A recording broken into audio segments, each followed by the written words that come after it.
Step number 5 is the conclusion. So now we're kind of winding down our essay now that we've gotten our intro done and we have our body all finished.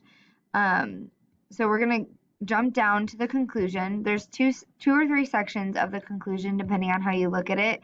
So this is what that looks like on this template. This is what the conclusion looks like on this template.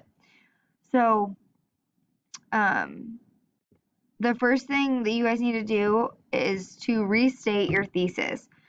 So in a different way, basically, like it says, restate your thesis. So simplify it, shorten it, condense it, however you need to make it not be exactly worded the same way as your previous thesis. Do that, please.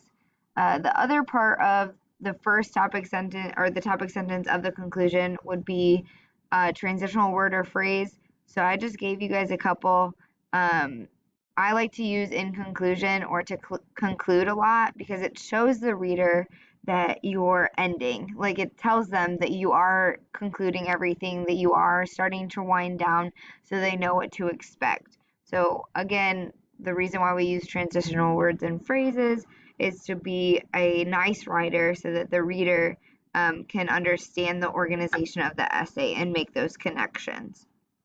Okay, so that would be the first section. And again, that would be on this template as well right here where you rephrase thesis statement. The next part would be, and this is on both of the templates, to summarize your main points or basically to just pull in your main points of the essay. This can be found in your explanation of your evidence because this isn't like a summary of your reasons. This is a summary of your evidence, your main points. And that is normally found normally found in the explanation of your evidence. So go back, look at those, see if you can do that. This template has where it says closing statement, and on this template, you also can put the closing statement.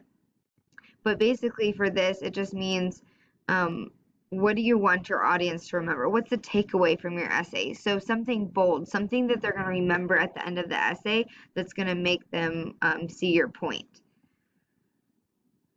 And I'm just going to pull this up real quick so you guys can kind of see. So for the rephrasing of the thesis statement, it's basically how can I say my thesis statement in a different or more simple way?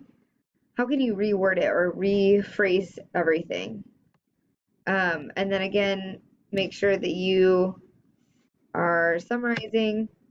Here are some things when it talks about, like in the summary and also the closing statement, you might want to link it back to the opener. So go back to your original statement or maybe even back to the hook. See if there's some way to tie that, kind of like go 360. I will give you guys a good example of this. I had a student who did racial injustice for her essay, and she had a really interesting quote at the beginning that was all about being the change.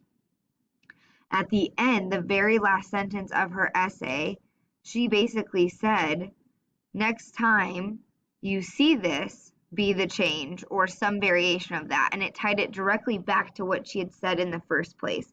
So I thought that was a really great way for her to end her essay.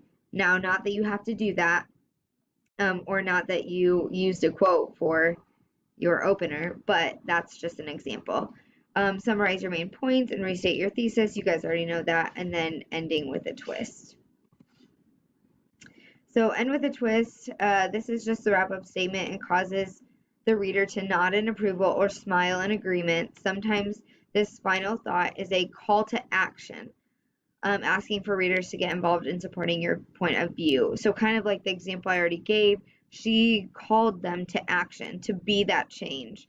So this would be kind of like asking people to support you or to support whatever cause you're behind or whatever problem you're pulling for a solution for. So let me know if you guys have any questions about this.